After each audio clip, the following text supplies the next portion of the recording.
Olá, assombrados! Eu sou Ana Paula e vou contar um relato para vocês neste tipo ao vivo de hoje. E aí, tudo bem? Eu espero que sim, que esteja tudo bem. E já vou pedindo o quê? Para você não se esquecer de deixar o like neste vídeo e não se esqueça daquela fuçadinha na nossa loja virtual, a lojaassombrada.com.br, ok? Tem caixa assombrada do mês de setembro disponível para vocês com o tema fantasmas. Tá? Não perca a sua, não faça igual a caixa da bruxa, que teve um monte de gente depois falando, eu quero, nossa, acabou, né? Então, garante a sua caixa fantasma, que é claro, tá bem legal, assim como todas as outras caixas estão sempre muito legais, eu sempre acho elas muito legais. Então, vamos ao relato de hoje. Meu Deus, eu liguei o ar aqui, mas não parece que eu liguei, tá um calor aqui. Deixa até mais embaixo. Calorão. Vamos para o relato de hoje, que é este daqui. Eu previ a morte do meu primo, credo. Vamos ver, é uma moça que nos conta. Olá, Ana, e olá, pessoal do canal Assombrado. Como vocês estão? Eu, graças a Deus, estou bem. Meu nome é fulana, mas gostaria de pedir que me chamasse de senhorita Lilith, porque vou mandar mais alguns relatos para o canal e queria ser chamada assim. Ana, adoro o seu trabalho e acompanho você e o Matheus desde 2015, quando eu tinha 14 anos. Hoje em dia estou com 21 anos e amo ouvir você contando as histórias na hora do almoço e fico torcendo para toda vez que você fala que seu gato está com você, para você mostrá-lo.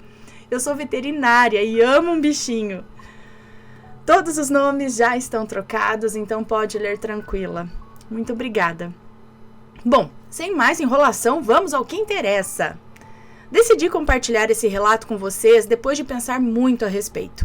E hoje, na data em que escrevo, como vocês já viram no título do relato, é sobre o meu primo. E hoje, dia 9 de julho de 2023, seria o aniversário de 1 ano de sua morte. E após um fato relatado por minha mãe hoje cedo por telefone, que eu vou mencionar no final, eu decidi escrever este relato. Bem, vou dividi-lo em algumas partes e deixarei bem bonitinho para facilitar sua leitura, Ana, e o entendimento dos assombrados. Então, vamos lá. Ok, muito obrigada. Parte 1. A infância de Lilith. Bom, desde que eu me entendo por gente, sempre estive em contato com o mundo espiritual.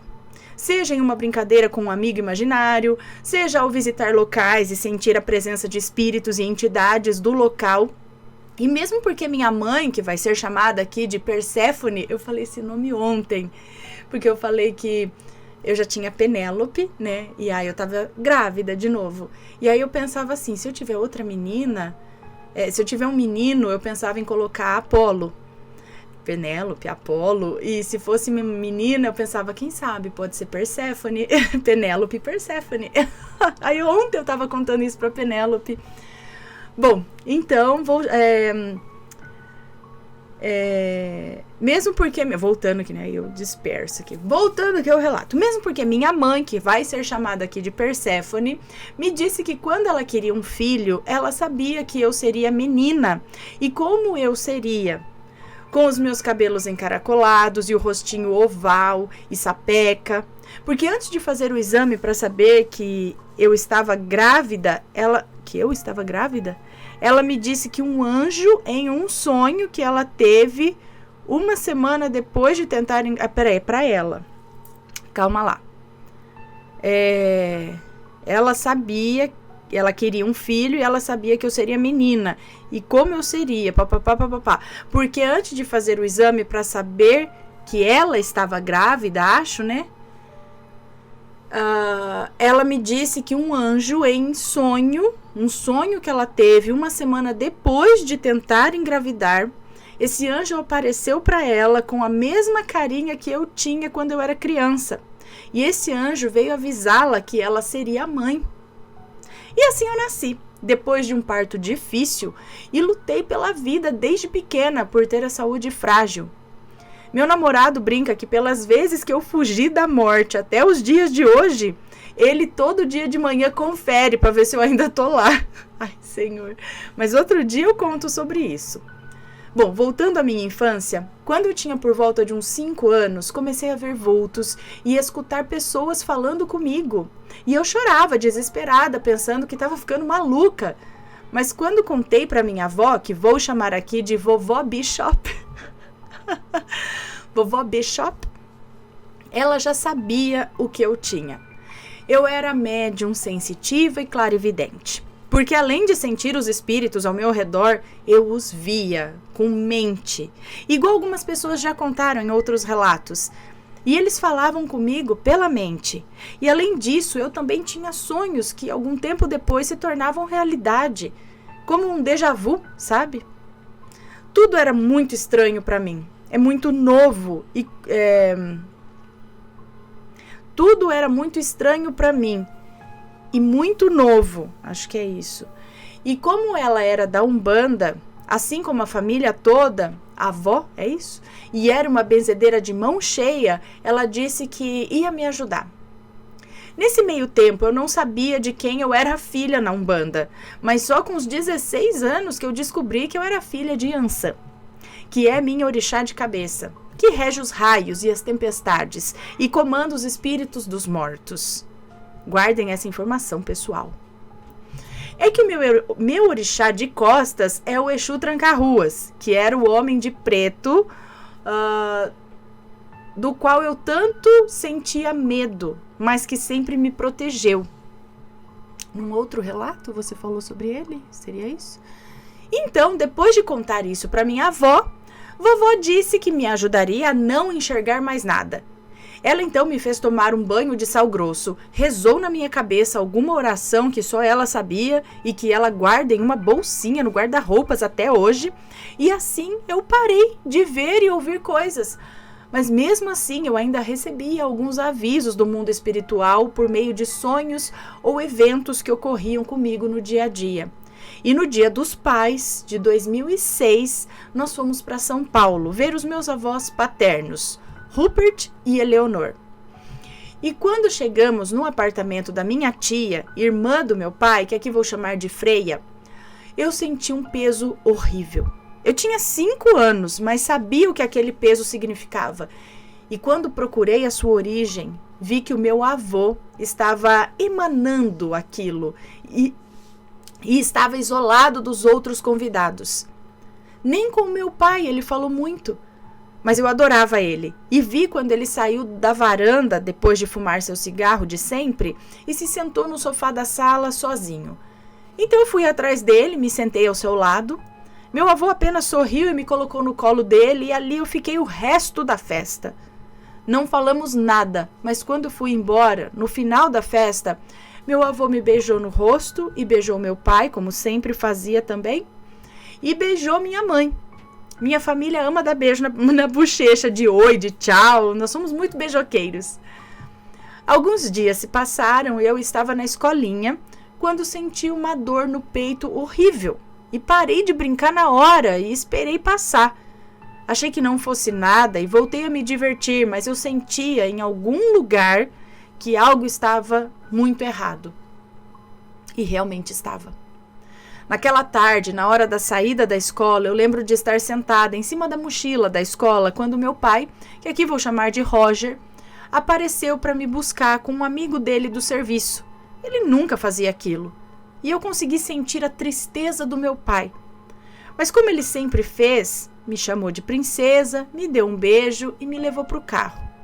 Nessa hora, eu lembro de me sentar no carro e ele me disse que ia me deixar na casa da vovó Bishop, mãe da minha mãe Perséfone.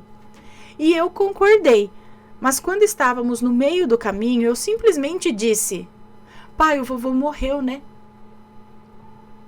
E eu vi o meu pai arregalar os olhos e assentir. E eu fiquei triste, porque eu amava o meu avô e não o veria mais. Eu não o vi mesmo porque não me deixaram ir ao velório, que seria em São Paulo.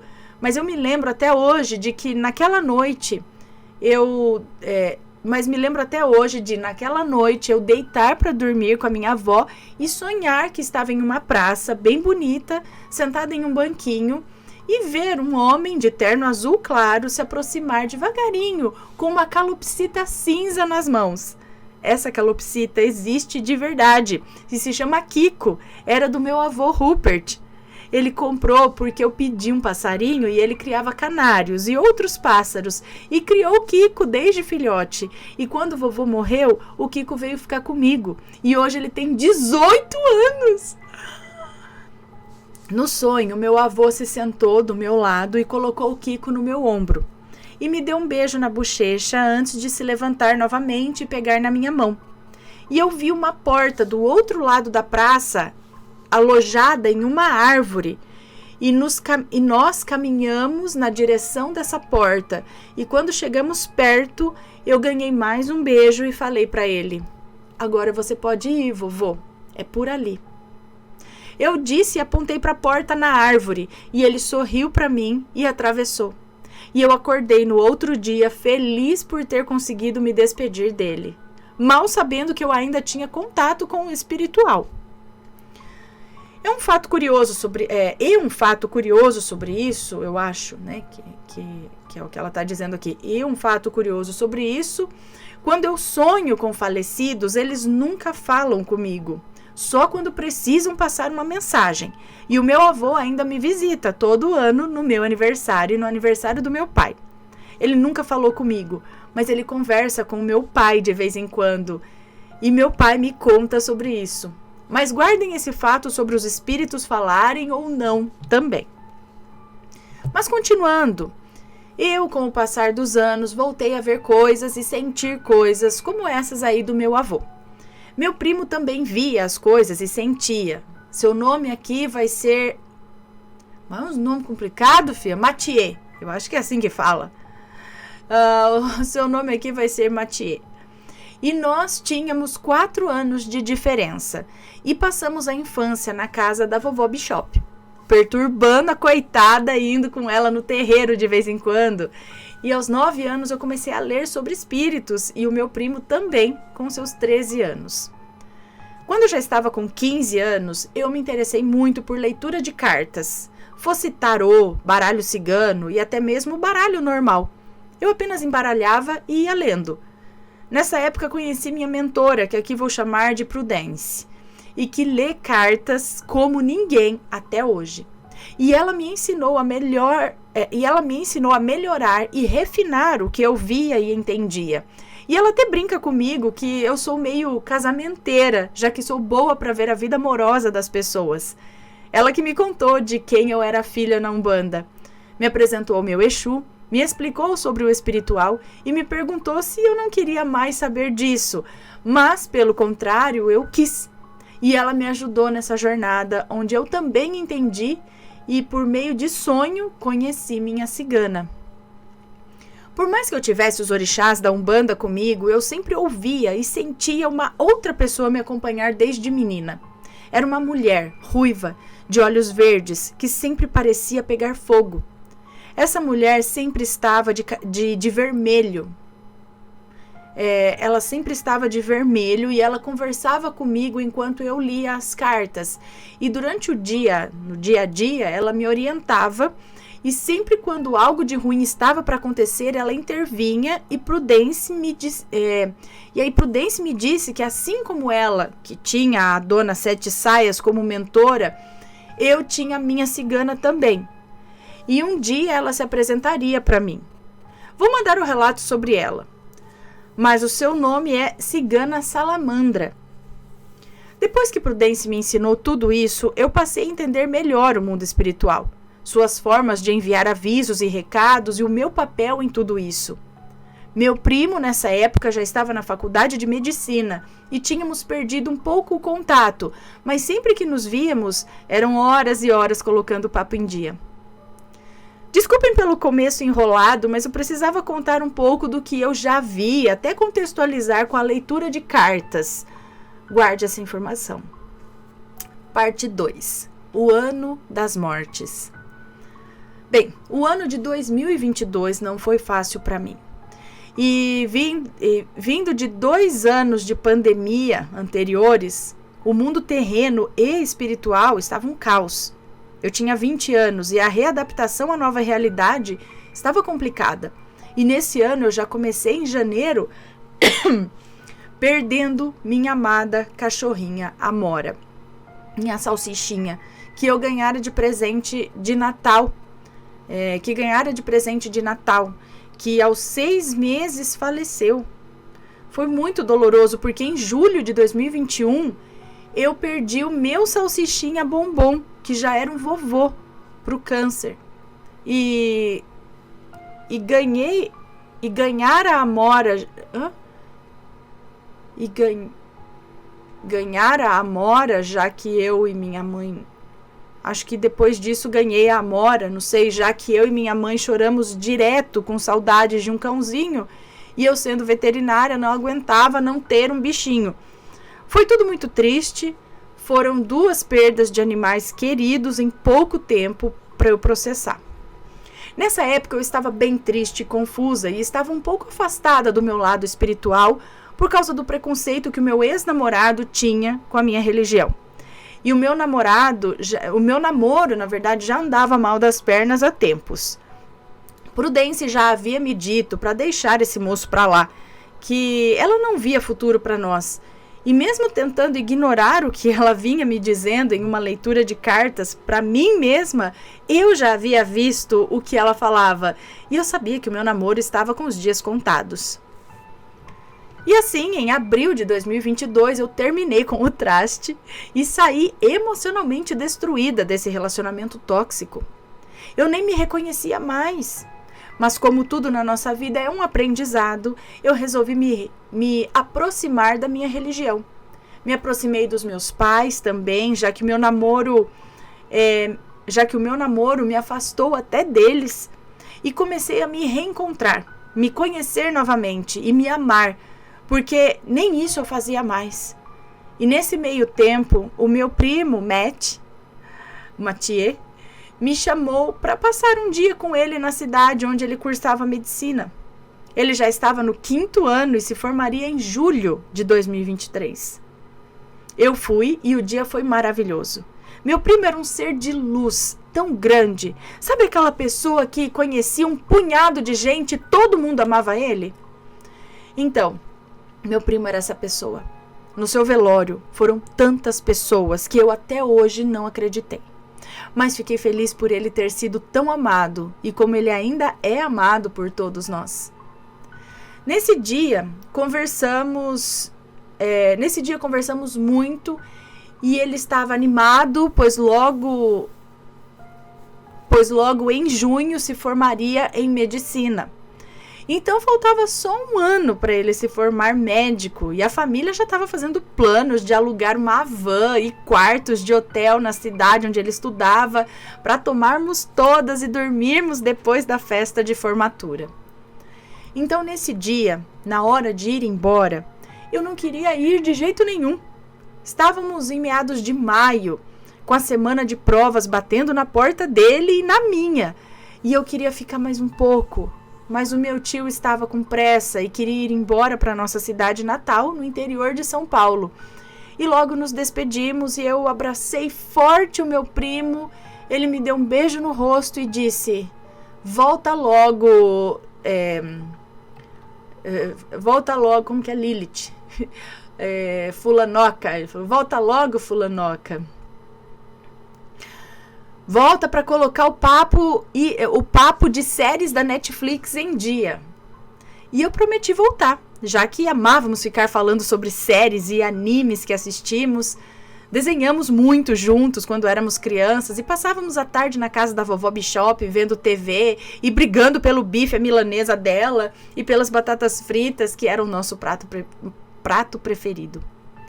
Depois que ele foi para a faculdade, quase não nos víamos, mas trocávamos mensagens pelo celular e pelo Insta com bobeiras que víamos. Então, antes de ir, eu dei um beijo nele e aquela foi a última vez que vi meu primo vivo e que dei um abraço nele. Passado um tempo, minha avó fez um almoço no dia 19 de junho de 2022, o qual eu não fui por estar fazendo provas e estudando. E depois me contou que o meu primo estava distante demais, mal comeu, estava com dores e muito quieto. E na hora eu pensei no meu avô, antes de morrer. Não conversou com ninguém, somente aceitou a minha presença e ficou comigo no colo o dia todo. E morreu na segunda-feira, depois do Dia dos Pais. E ali eu senti algo estranho e sombrio, mas ignorei o fato. Logo eu já estava na minha última semana de provas da faculdade e ele na dele. Minha mãe, Perséfone, e minha tia Alma, irmã da minha mãe, eu acho, que é mãe do Mathieu, combinaram um almoço na casa da minha avó no dia 24 de julho, já que minha tia fazia aniversário nesse dia e coincidia com o dia que eu iria embora para minha cidade natal. E o meu primo também, para as férias. Então, na quarta-feira dessa mesma semana, minha mãe me ligou e me disse que o meu primo não se sentiu bem na madrugada de terça para quarta, mas que achavam que era apenas uma virose. Ali eu fiquei preocupada e tentei tranquilizar minha mãe, e assim que desliguei, eu tive vontade de abrir o meu baralho cigano. Por isso eu pedi para guardarem aquela informação, que há muito tempo estava ali guardado, e então eu fiz a leitura e lá eu vi morte. Mas a princípio eu não dei ênfase nisso, já que a carta do caixão tem diversos significados, dependendo de onde ela se encontra e de quais cartas estão ao seu redor e tal. Mas ao mentalizar o meu primo na leitura, de forma instintiva, a energia do baralho era muito negativa. Ali eu comecei a ficar temerosa. Conversei com Prudence, que sempre estava comigo, e ela me disse para orar. E eu sabia que ela sabia de algo, mas ela queria que eu enxergasse sozinha. Mas isso ficou em segundo plano, já que eu tinha provas para realizar.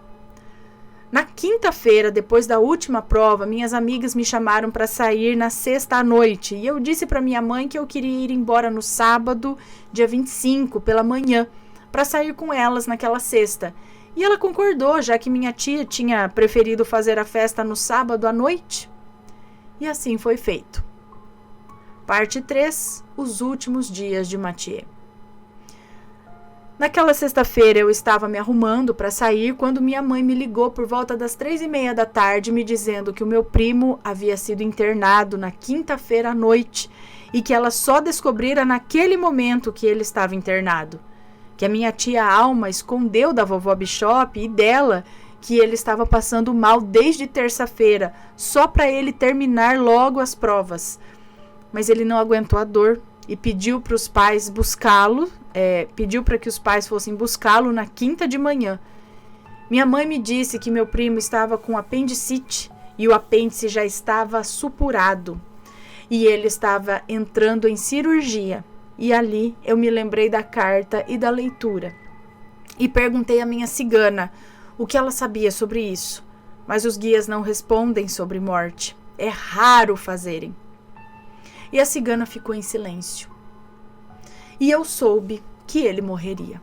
Mas tentei pensar positivo e disse para minha mãe que lá para umas 5:30 da tarde ela teria notícias. E ela se acalmou e começamos a rezar cada uma em sua casa. Contei a Prudence por mensagem e ela disse que também ia orar. E enquanto rezava, eu lembrei que há alguns dias eu estava sentindo dores na barriga, no mesmo local onde o apêndice se localiza, no lado direito. Eu estava tendo falta de ar e cansaço, e em meus sonhos eu sentia muitas dores, e eu sabia que não eram minhas dores. Porque quando alguém da família adoecia e era próximo a mim, eu sentia as dores da pessoa no meu próprio corpo. E vovó Bishop, algum tempo depois disso tudo, me contou que também sentia as dores de Mathieu, assim como eu. E naquela tarde, às 5:30, em ponto, minha mãe me ligou, chorando, me dizendo que Mathieu tinha tido 2 paradas cardíacas durante a cirurgia, porque o apêndice tinha se rompido e ele estava com septicemia, infecção generalizada. Ele tinha sido reanimado, mas havia sido colocado em coma induzido para que o corpo lutasse contra a infecção. E então, no dia do aniversário da minha tia Alma, 24 de julho de 2022, ela praticamente já havia perdido seu único filho. Não houve almoço nenhum no sábado. Meu pai me buscou em casa na cidade onde eu fazia faculdade e fomos para casa. Ficamos 15 dias esperando o meu primo responder aos medicamentos e talvez acordar sozinho, mas ele não o fez. E no sábado, dia 9 de julho, os médicos deixaram a família visitá-lo na UTI. Quando minha mãe me perguntou se eu poderia ir com ela, eu disse que sim. Meu pai não quis ir porque não queria ter uma memória ruim do sobrinho. E assim foi feito. E me lembro daquele sábado como se fosse hoje. Inclusive chorei muito escrevendo essa parte. A saudade faz parte do luto e a tristeza ameniza com o passar do tempo. E as memórias boas são o que ficam da pessoa que se foi. Mas ai, Ana, a saudade.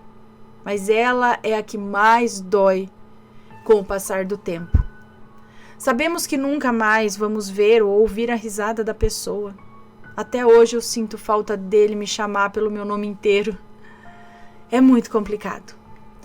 Mas voltando ao relato, a vovó Bishop foi de manhã vê-lo e rezou um terço para ele, e ela me disse que enquanto rezava, o corpo do meu primo suava muito, e ela sentiu alguém abraçá-la por trás. Vovó já tinha dado sua bênção e se despedido dele, e eu fui de tarde, mas na manhã daquele sábado eu tive um sonho.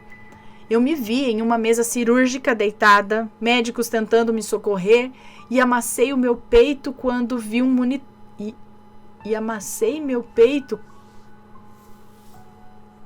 Quando vi um monitor cardíaco parar. Senti meu coração morrer e a dor que isso causou. E aí eu acordei aos gritos sozinha em casa. E como se eu soubesse antes de sair, senti minha cigana se aproximar de mim enquanto eu me arrumava para ir ao hospital. E ela disse: filha, se só puder ir um para o quarto, deixe que a sua mãe vá. O menino quer vê-la primeiro. E eu assenti, e senti sua presença se distanciar de mim, e disse isso para minha mãe, que concordou, e assim fomos ao hospital. O sonho de manhã, fresco na minha memória, e o meu peito doendo horrores, e a falta de ar terrível. Assim que cheguei na porta do hospital e desci para me encontrar com os meus tios, eu senti aquela dor horrível sumir do meu peito e pulmões, e respirei fundo, e um vento frio rodou em volta de mim e da minha mãe, e um médico chamou os meus tios lá para dentro da UTI e nos mandou esperar. Minha mãe me olhou e perguntou: será que ele acordou? Eu dei de ombros, mas eu sabia que ele já tinha partido. Eu senti quando a dor passou, igual quando meu avô morreu. E quando os meus tios voltaram da UTI, eu vi a minha tia Alma chorando. E o meu tio Aldo veio primeiro falar comigo e me puxou de canto e disse: garota do tio, o nosso menino partiu. Eu acenei concordando porque eu sabia que ele tinha ido embora. Então meu tio segurou o choro e disse: eu vou precisar da sua ajuda para você contar para sua avó e para o resto da família. Você consegue? E eu acenei e abracei meu tio chorando porque eu não sabia que ia doer tanto perder o meu primo, mesmo já sabendo e o espiritual me preparando. Então, quando soltei o meu tio, eu vi a minha tia segurando a minha mãe, que não parava de chorar e estava passando mal. Eu dei água para ela e bebi a água também, e quando me acalmei, minha tia disse que ia fazer a papelada do hospital e pediu para contarmos para minha avó. E minha mãe arrancou forças de qualquer lugar para dirigir, e eu liguei primeiro para o meu pai e contei chorando que o Mathieu tinha morrido. Meu pai não teve forças nem para sair de casa e passou mal. E eu disse que eu ia contar para minha avó e desliguei. Vovó Bishop, assim que eu cheguei em sua casa, estava na cozinha passando café e eu pedi para ela sentar. E minha mãe estava no banheiro tentando se acalmar e eu vi que ela já sabia também. Então eu disse: vó, o Mathieu se foi. Ela chorou e concordou e apontou para cima do armário onde havia um pires vazio. Eu sei, menina. A vela dele apagou e não sobrou nadinha. Ele foi embora umas 4:30 da tarde. E era verdade. Esse era o horário que eu tinha chegado na frente do hospital e a dor tinha parado. E tudo, daquele momento em diante, foi um borrão. Nós, no dia seguinte, acordamos e minha mãe veio chorando me contar que sonhou com o meu primo e que ele estava assustado. Ela o viu vestido de branco e ele estava deitado em uma cama de hospital. Ela disse que ele lhe deu um abraço e disse que ficaria bem. E se foi, acompanhado de outros 3 homens vestidos de branco. E eu disse a ela que ele veio se despedir. E então, depois disso, nos arrumamos e fomos para o velório sem ter dormido nada. Para mim, houve 2 momentos que eu nunca vou esquecer nesse dia. Primeiro, a família entrava primeiro no salão onde o corpo dele estava e eu não tinha me preparado para vê-lo deitado em um caixão. Mas o pior de tudo é que mais me doeu e me fez segurar no braço do meu pai para eu não cair foi vê-lo vestido com o jaleco dele. Eu perdi tudo ali. A imagem do meu primo que tanto sonhara em ser médico, ali deitado, faltando 1 ano para se formar em medicina. O menino que sempre fora doce e sempre cuidava de todos, morrera. Nesse momento, ouvi minha mãe dizer, quando chegamos pertinho do caixão para beijá-lo no rosto, como era de costume, ela disse: "Ô filho querido da tia, quem vai fazer companhia para minha menina agora?" Olha, Ana, eu chorei muito. Só então a ficha caiu que ele não estava mais ali. Segunda coisa, o momento de fechar o caixão. Meu pai foi um dos que auxiliou a fechar e a carregar no cemitério. Inclusive, ele teve que quebrar uma das alças porque o lugar onde ele seria enterrado era pequeno demais e o caixão não entrava. Mathieu era um homem grande, igual meu pai, e o meu pai tirou forças da onde não tinha, enquanto chorava, e quebrou as alças do caixão com a própria mão. E só então aquele terror acabou. Meu pai machucou a mão, inclusive, mas só percebeu uns dias depois. Dali em diante, o mês de julho passou se arrastando, a família se curando e se acostumando a fazer as coisas sem ele, o que não era fácil. Parte 3. Os sonhos. Uns 15 dias depois de sua morte, eu comecei a ver vultos em casa e eu imaginei que fosse algum espírito que tínhamos carregado do cemitério para casa. E junto com a minha mãe eu descarreguei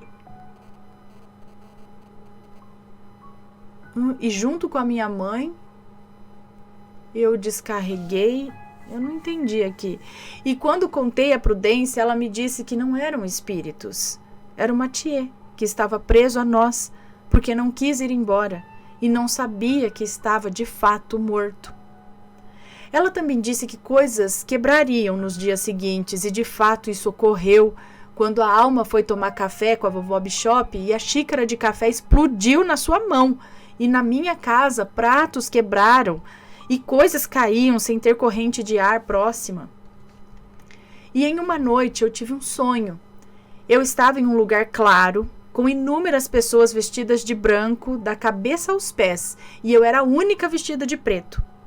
Eu olhava ao redor e sabia que precisava achar o meu primo, e atrás de mim havia uma escada enorme que levava para cima, e uma porta no fim dela, e havia uma fila enorme. Então eu soube que de algum jeito eu precisava colocar o meu primo naquela fila, já que ele estava perdido na multidão. E eu o vi e corri até ele, que quando me viu se assustou, mas eu apenas o puxei na direção da fila, desviando das pessoas, e o coloquei atrás de um homem. E ele me olhou sem entender, e eu disse: "Fica na fila até chegar a sua vez." E então eu acordei. E lembra quando eu disse que eu era filha de Yansan e que ela comanda os espíritos dos mortos? Então, por ser filha dela, eu encaminhava as almas que estavam perdidas, como fiz com o meu avô ao levá-lo para a porta na árvore. Eu coloquei meu primo no caminho até o umbral, que era onde eu estava no sonho. Eu descobri depois ao contar para Prudence. Mas esse não foi o meu único sonho com ele. Passado alguns meses, eu conheci o meu namorado atual, em agosto de 2022. E a minha sogra é da Umbanda, e também me explicou um pouco sobre isso, do umbral, e me contou que por ser filha de Yansan, também... ela também é. E me contou que por ser filha de Yansan também, ela já atravessara o próprio pai. E eu entendi o meu papel naquilo tudo. Meu pai sonhou com o meu primo e ele fez a mesma coisa ao levá-lo por uma estrada longa. E quando ele parou no meio dela, o meu primo lhe perguntou por que ele só iria com ele. E o meu primo lhe perguntou por que ele só iria com ele. Até ali, sei lá, não sei. E o meu pai disse que dali em diante ele tinha que ir sozinho. Meu pai é filho de Ogum, mas também ajudou meu primo em seu caminho. Em novembro de 2022, eu tive outro sonho com Mathieu. Dessa vez estávamos na cozinha da vovó Bishop. Eu, ele, minha tia, minha mãe e vovó. Ele estava nervoso e chorava. E então minha avó, no sonho, disse que iria acender uma vela amarela para ele.